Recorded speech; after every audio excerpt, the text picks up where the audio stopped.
Welcome back to the AntSite channel. In this video, we will deal with Diacamma rugosum ants. This is our latest colony, and you can see there is some loss between them. A few ants died. Now we are going to find out if the gamergate survived. But it's not as easy as it seems. Diacamma rugosum is a primitive species, and as you can see, there isn't much difference between these ants. So with naked eye we can find out which one could be the gamergate. We need some tools to solve this problem.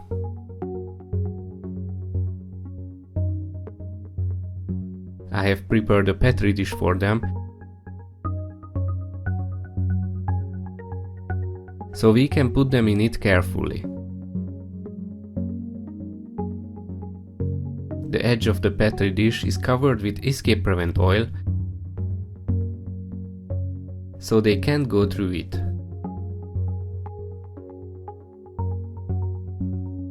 We can see 3 dead ants here. Diacamma rugosum isn't really a good species for beginners. I usually advise them for more advanced ant keepers, exactly because we can't distinguish the gamergate by looking at it.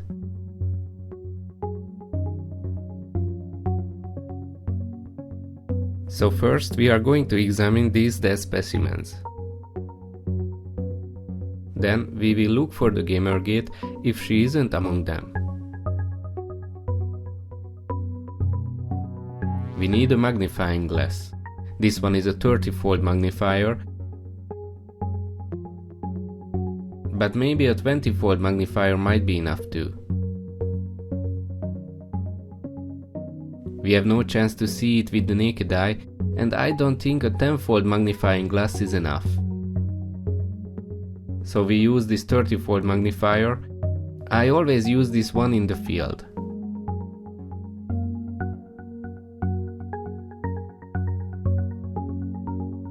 If we look at the ant with the magnifying glass, we need to examine this area here.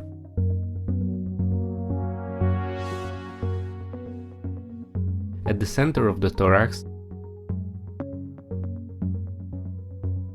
this part where the lines meet, there's a small empty slot.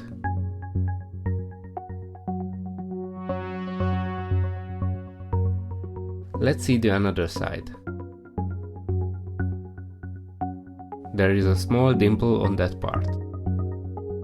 This is almost invisible for the naked eye, but we can see it well under a magnifier.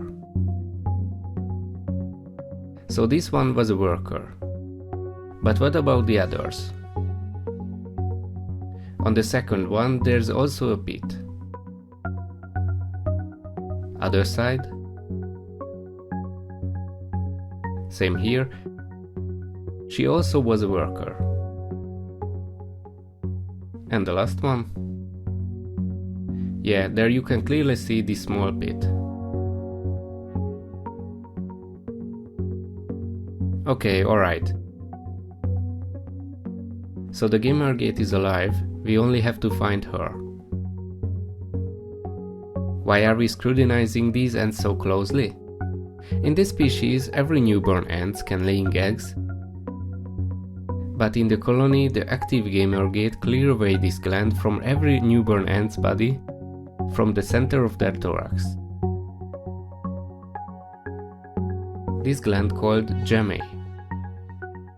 With this gland they can become gamergate. So we have to find that ant which has gametes on her body. She's the gamergate in the colony who can raise workers. I will mark her. But this is absolutely not an easy operation. This is the end of a ballpoint pen. You can see how small this gland is. The pen's ball is 1 mm wide. So as you can see, this gamete is a third or maybe a quarter of a millimeter small. It is invisible without a magnifying glass. Okay, let's find the gamergate, and I will show you how this gem gland looks like. Some people try to find out which one is the gamergate by their behavior. They believe that all workers protect the gamergate, so they usually stand around her. It's not a bad idea, but I say the best way is to find the gem. This way we can be sure which one is the gamergate. Find the gland on the live ends not as easy as find on the dead ones. But if we are patient, we can find her.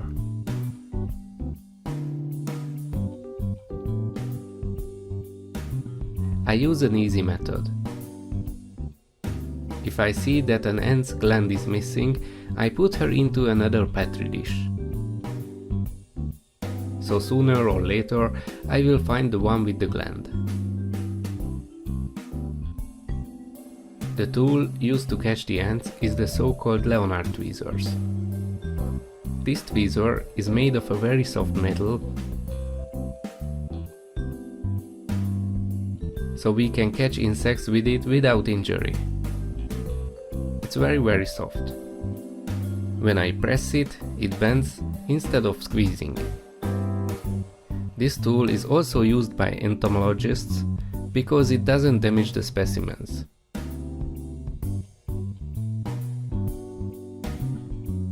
So we can carefully catch the ants with it and examine them more thoroughly.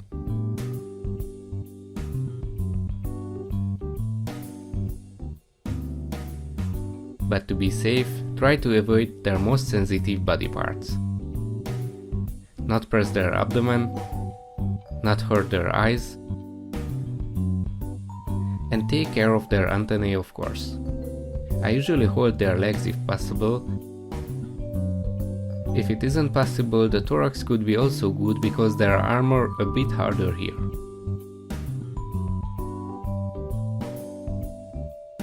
If you catch them with free hand, also grab their legs if possible.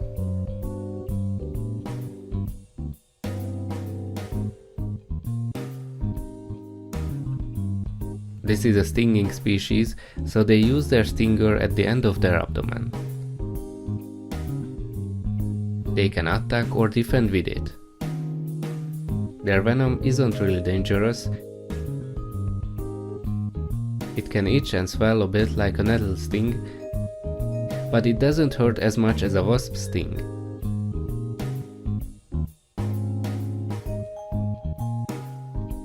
They also have strong mandibles.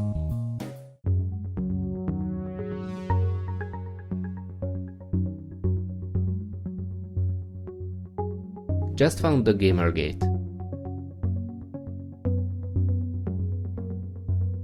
I separate her to show you.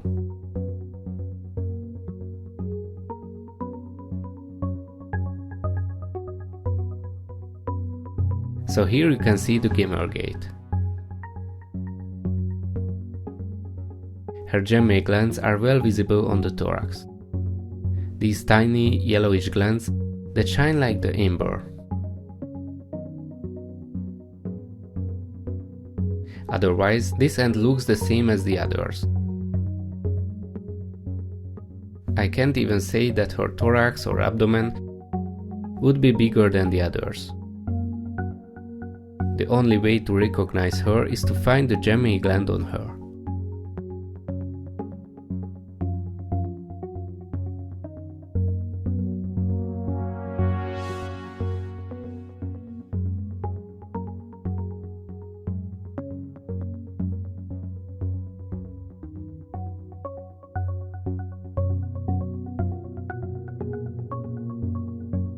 But I'm marking her now, so that I can distinguish her more easily in the future.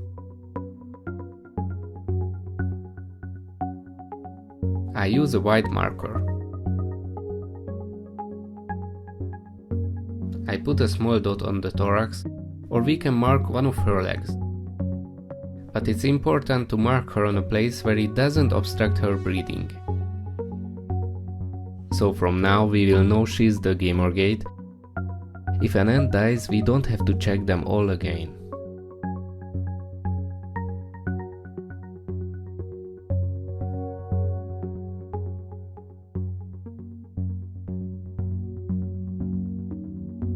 The ants were clever. They deserved a yummy cockroach piece. The main food of this species comes from insects, but they also eat sugar water or honey water.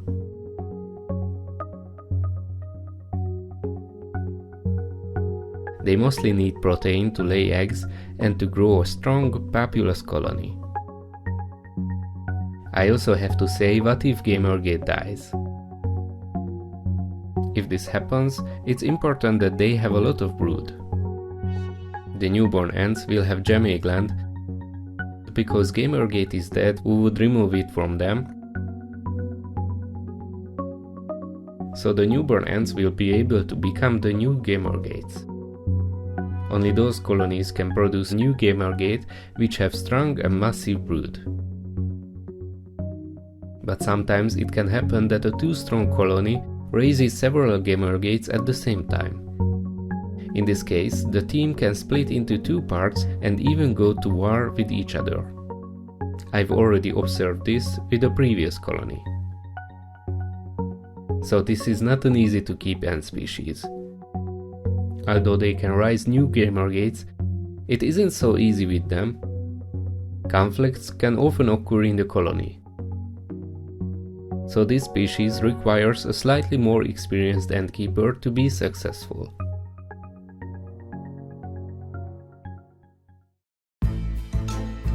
Thank you for watching. Don't forget to hit the bell icon, hit the like button and subscribe. See you in the next video.